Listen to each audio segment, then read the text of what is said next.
Titanic ship rake पर investigation के दौरान रिसर्चर्स ने एक अजीबोगरीब चीज नोटिस की।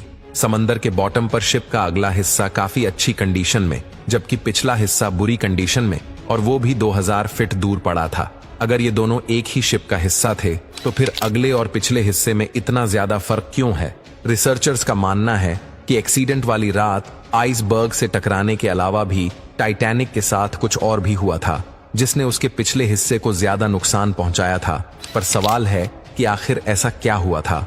टाइटैनिक, जिसको अनसिंकेबल कहा जाता था, वो कुदरत की ताकत के सामने देखते ही देखते काले समंदर में डूब गया था। इस हादसे के गवाह आई विटनेस सिर्फ वो लोग थे जो किसी तरह शिप से निकलकर अटलांटिक ओशन के ठंडे पानी में कूद गए थे।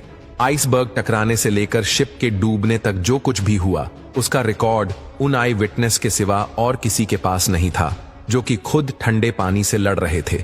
इन्वेस्टिगेशन के दौरान पहले तो किसी को भी मालूम नहीं था कि शिप के साथ हुआ क्या है, लेकिन फिर बचने वालों ने बताया कि शिप की एक आइसबर्ग से टक्कर हुई थी। इस बयानों को मौके पर मौजूद आइसबर्ग को देखकर कंफर्म भी किया गया, जिस पर टाइटैनिक का रेड पैंट अभी तक लगा हुआ था। हादसे के बाद आई विटनेस और एविडेंस को देखते हुए इन्वेस्टिगेशन रिपोर्ट में बताया गया कि टाइटैनिक के राइट साइड पे आइसबर्ग ने 300 फुट बड़ा सुराख छोड़ दिया था। पर दूसरी तरफ आई विटनेस का कहना था कि शिप को डूबने में करीब 2.5 घंटे लगे थे। इन्वेस्टिगेटर्स का मानना है कि अगर आइसबर्ग ने वाकई टाइटैनिक पर 300 फुट बड़ा सुराख छोड़ा था तो इसको 2.5 घंटे में नहीं बल्कि चंद मिनटों में ही डूब जाना था। पर सच्चाई क्या थी, ये उस वक्त किसी को भी मालूम न पड़ सका। सच्चाई जानने के लिए जरूरी था कि टाइटैनिक शिप को ढूंढा जाए। आखिरकार 73 ईयर्स के बाद जब टाइटैनिक का मलबा मिला तो वो सारे सवाल जो टाइटैनिक अपने पीछे छोड़कर गया था, उनके जवाब ढूंढने का अब वक्त आ चुका था। अटलांटिक ओशन की 4000 मीटर की गहराई में पिछले कई सालों से टाइटैनिक का मलबा काले अंधेरे में मौजूद था। कई एक्सपीडिशन अरेंज किए गए जिन्होंने शिपरेक की कई सारी फोटोज कैप्चर की। टाइटैनिक की इस प्रोफाइल फोटो में 30 फुट का ये एरिया जाहिर करता है कि यहाँ पर कोई चीज आकर लगी थी। इसका एरिया सिर्फ 11 स्क्वायर फीट बनता है और कैलकुलेशंस के हिसाब से देखा जाए तो इसमें से 370 गैलन पानी हर सेकंड में टाइटैनिक के अंदर जमा हो सकता था। इसी स्पीड से पानी भरने का मतलब है कि पूरी शिप में पानी टोटल 2.5 घंटे में भरा होगा। और आई विटनेस के मुताबिक टाइटैनिक को डूबने में भी 2.5 घंटे ही लगे थे। यानी एक मिस्ट्री तो सॉल्व हो गई कि टाइटैनिक में 300 फुट बड़ा सुराख नहीं था, बल्कि सिर्फ 30 फीट बड़ा क्रैक पड़ा था। पर यह अकेली ही एक मिस्ट्री नहीं थी, अभी और भी काफी कुछ जानना बाकी था। टाइटैनिक शिप रेक पर इन्वेस्टिगेशन के दौरान रिसर्चर्स को यह समझ नहीं आ रहा था कि शिप का अगला हिस्सा, जिसे बोव कहते हैं, वो इसके पिछले हिस्से यानी स्टर्न से ज्यादा अच्छी हालत में कैसे पड़ा है और इन दोनों के बीच इतना ज्यादा फासला क्यों है। इस मिस्ट्री को सुलझाने के लिए हाईटेक सोनार स्कैनिंग टेक्नोलॉजी का सहारा लिया गया। आरओवीज ने टाइटैनिक शिपरेक साइट की लाखों फोटोज कैप्चर की और फिर उनको कंप्यूटर ग्राफिक्स की मदद से एक 3D मॉडल में कन्वर्ट किया। इस मॉडल में वो तमाम डिटेल्स भी थीं जिनको नॉर्मली इस गहराई में कोई आम कैमरा या इंसानी आंख नहीं देख सकती। मॉडल में देखा जा सकता है कि 392 फीट लंबे स्टर्न के तमाम डेक्स एक दूसरे के अंदर ऐसे घुसे हुए हैं जैसे ये स्टील की नहीं बल्कि कागज की शिप हो। बाकी के पार्ट्स शिप से अलग होकर आसपास बिखरे हुए हैं। सिर्फ इसमें लगे 2 किसी घर की साइज जितने बड़े इंजन हैं जो इसके साथ जुड़े हुए हैं। इसी मॉडल में एक और अहम इशारा भी छुपा है। वो इशारा जो स्टर्न की इस हालत के बारे में बता रहा है।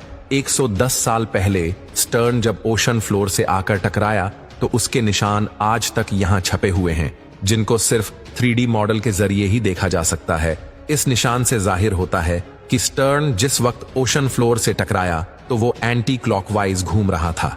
रिसर्चर इस निशान से अंदाजा लगा सकते हैं कि स्टर्न उस वक्त हैरत अंगेज तौर पे 80 किलोमीटर प्रति घंटे की स्पीड से पानी के अंदर जा रहा था। शिप का पिछला हिस्सा जब इतनी स्पीड से पानी की गहराई में जा रहा था तो पानी से पैदा होने वाले फोर्सेस ने शिप के लूज पार्ट्स को उखाड़ दिया और जब वो 4 किलोमीटर नीचे ओशन फ्लोर से टकराया तो इसके सारे डेक्स एक दूसरे के अंदर धंस गए।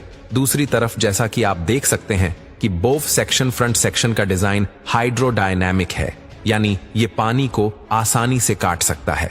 ठीक उसी तरह जैसे शिप पानी पे फ्लोट करते वक्त पानी को काटकर अपना रास्ता बनाती है।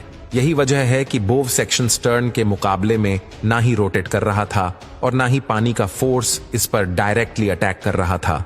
आखिरकार 110 साल पहले होने वाले हादसे की एक और मिस्ट्री को भी सुलझा लिया गया। लेकिन एक और सवाल भी है जिसका जवाब ढूंढना बहुत जरूरी है, वो ये कि टाइटैनिक शिप 2 हिस्सों में किस वक्त अलग हुई।